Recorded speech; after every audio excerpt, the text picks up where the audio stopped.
A aprovação de uma lei em regime de urgência que proíbe alterações no texto da Bíblia chega a ser bizarro.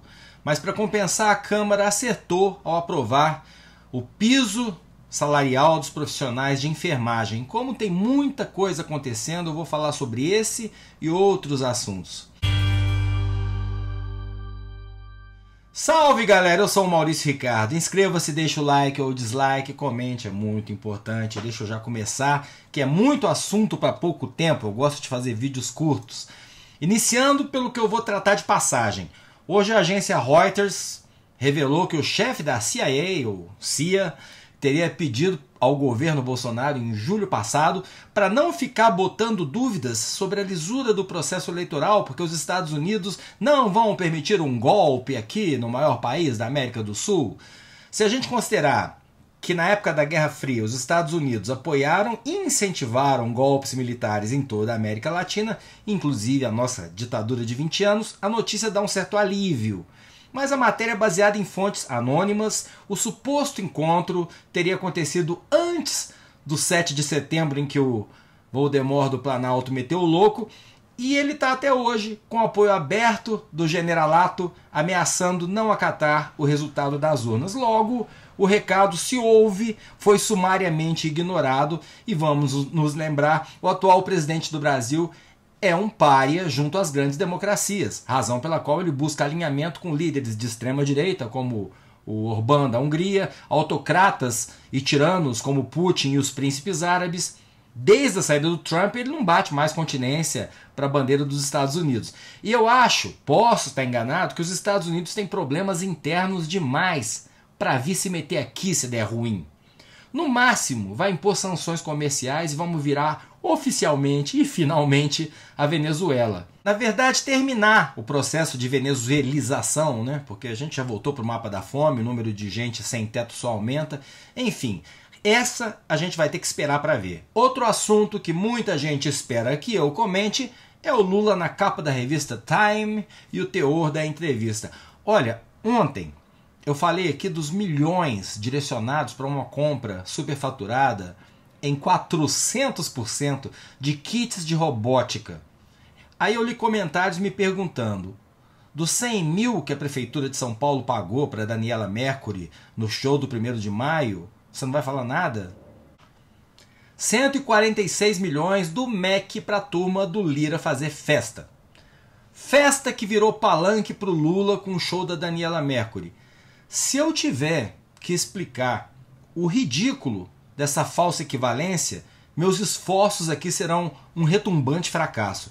Nesse canal não adianta você responder o meu fora Bolsonaro com "e o Lula?", porque eu não faço campanha para o Lula, eu só constato que ele lidera as pesquisas e que ele, ao contrário do Bolsonaro, não é de extrema direita, acatou democraticamente todas as decisões judiciais, inclusive a sua prisão por 1 ano e meio, e tem prestígio internacional. Não é culpa minha. Tá na hora de trazer o discurso do plano da utopia pro chão. O governo do PT foi corrupto pra caramba? Foi. Durante os governos petistas, políticos de praticamente todos os partidos se envolveram em denúncias de corrupção. Da mala de dinheiro do Gedel, que era do MDB e foi ministro do Lula, da Dilma e do Temer, ao Aécio Neves. A lista toda suprapartidária da Odebrecht. Já era assim no tempo de Fernando Henrique. Já era assim na ditadura militar. Continua assim sob o atual presidente. Chefe de um clã com patrimônio imobiliário e que conseguiu a proeza de ser investigado junto com 4 filhos, inclusive um que nem político é. Como se não bastasse, em vez de distribuir dinheiro em mala, agora distribui através do tal orçamento secreto. A corrupção não acabou. Ela foi institucionalizada por esse governo. Então chega de hipocrisia. Essa é uma eleição sobre valores progressistas contra valores conservadores.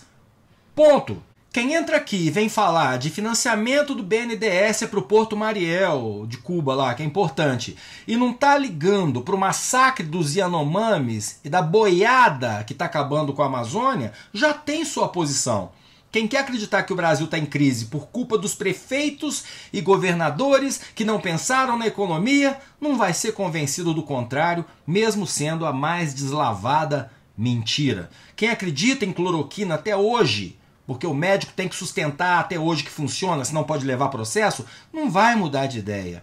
Já disse várias vezes, repeti até para o Vilela, lá no Inteligência Limitada, assista a minha entrevista, se o Bolsonaro tivesse deixado um Mandetta da vida lá na saúde e só fizesse o básico na pandemia, estava reeleito em primeiro turno. E quem acha essa história de meninas usam rosa e meninos usam azul e vamos militarizar as escolas um retrocesso, como eu acho, ia ter que engolir e chupar dedo. Aliás, é aqui que eu quero falar sobre a lei votada em regime de urgência que proíbe alteração no texto da Bíblia.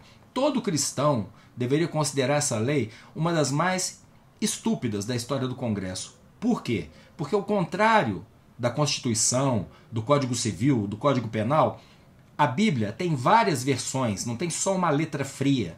Todas elas usadas hoje por diferentes denominações religiosas. Como bem pontuou a deputada Sâmia Bonfim, e a Bíblia das crianças, que não é completa, tem texto totalmente alterado e é cheia de ilustrações. E essa edição do Novo Testamento em linguagem acessível, que eu tenho desde jovem, que me ajudou a entender o conteúdo. Se a lei proíbe alterações no texto, qual o texto da referência? A versão King James? A versão Almeida? A Nova Bíblia Viva, que é a linguagem popular? Eu vou deixar o link de um site de livros religiosos que mostra as diferenças de texto de 14 versões muito usadas da Bíblia. Se você achar que são diferenças sutis, eu vou te responder que há controvérsias. Para quem tem a Bíblia como lei, uma palavra, uma forma de compor uma frase fazem diferença. Clique e confira. E eu nem estou falando aqui de reforma ortográfica, né, que também a gente não vai poder fazer. Enfim, é uma lei que não serve para nada. Mesmo assim, e é isso que eu quero frisar, a lei foi aprovada em regime de urgência por 358 deputados a 32. Só 32 deputados tiveram coragem de votar não para essa lei. Vivemos sob um Estado laico. A liberdade religiosa é garantida pela Constituição. Já existem dezenas de versões da Bíblia. A dos protestantes tem menos livros do que as dos católicos. Mas centenas de deputados, uma grande parte talvez nunca tenha entrado numa igreja, votou sim por demagogia, por medo de perder o voto evangélico. Esse medo é um risco para a democracia. É o tipo de coisa que começa e depois não tem fim. Porque daqui a pouco vão querer criminalizar os homossexuais de novo. Vão proibir o divórcio. Entende? É isso que nos divide. Não é a corrupção que é sistêmica. Pensa um pouquinho sobre isso. Eu estou falando da forma mais respeitosa, não me interprete mal. Não é nada contra os evangélicos. Eu vou encerrar esse vídeo parabenizando o Congresso por ter aprovado um piso para os profissionais de saúde minimamente decente. Nesse caso também foi quase uma unanimidade. Só 12 deputados votaram contra. A gente está falando de um piso nacional de 4.750. Um dos que votaram contra, Eduardo Bolsonaro, apelidado de Bananinha pelo vice-presidente, ele é um dos 12 que votaram contra, gravou vídeo, disse que respeita o heróico trabalho dos enfermeiros, mas que seria irresponsabilidade fiscal aprovar porque custaria 40 bilhões para o governo. Esse valor diverge conforme a fonte. O Diese fala em 16 bilhões, que é menos da metade. Também vou deixar link para uma matéria com todas as diferentes projeções de valores para você ver. Mas, gente, esse governo gastou mais de 50 bi com orçamento secreto. Como é ano eleitoral e o preço da gasolina está na estratosfera, puxando a inflação, o Bolsonaro endossou um projeto de diminuição de impostos que pode custar 100 bi. Para isso ele dá um jeito. Eu passei mais de um ano aqui agradecendo todo dia o trabalho dos profissionais de saúde. Quando nem vacina tinha, eles estavam lá dobrando turno, enfrentando um vírus mortal todo dia, se isolando das suas famílias para não correr o risco de contaminar ninguém. E eu não consigo pensar num trabalho mais nobre. E não é puxação de saco. Quem já teve um parente idoso hospitalizado sabe o que eu estou falando. Quem já foi hospitalizado como eu fui, eu tive meningite B aos 27 anos, sabe muito bem. Quando o pai do Dudu Bananinha tomou a facada, tinha lá profissional de saúde para limpar a bunda dele, para conferir se o soro, a pressão, o batimento cardíaco estavam em ordem. Milhares se contaminaram com Covid e morreram para salvar milhões de vidas. Esse teto de menos de 5 mil é para enfermeiro com curso superior. O teto para auxiliar de enfermagem, que também está na linha de frente, vai passar, se a lei for sancionada, a ser de menos de R$ 2.400. Tem que ser um ser humano muito escroto para votar contra nesse momento. Fonte de custeio é importante, é responsabilidade fiscal, mas com vontade política, arranja-se. Aumento de salário em ano eleitoral é pura campanha política.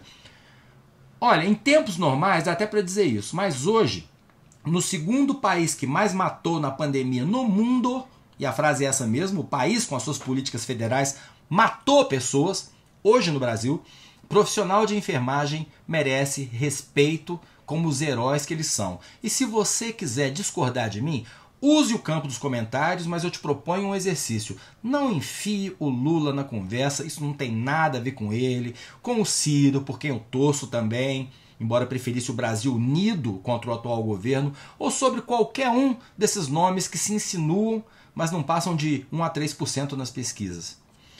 Eu sou Maurício Ricardo, inscreva-se, ative o sininho, deixe o like ou dislike. Obrigado, profissionais de saúde, vocês merecem muito mais.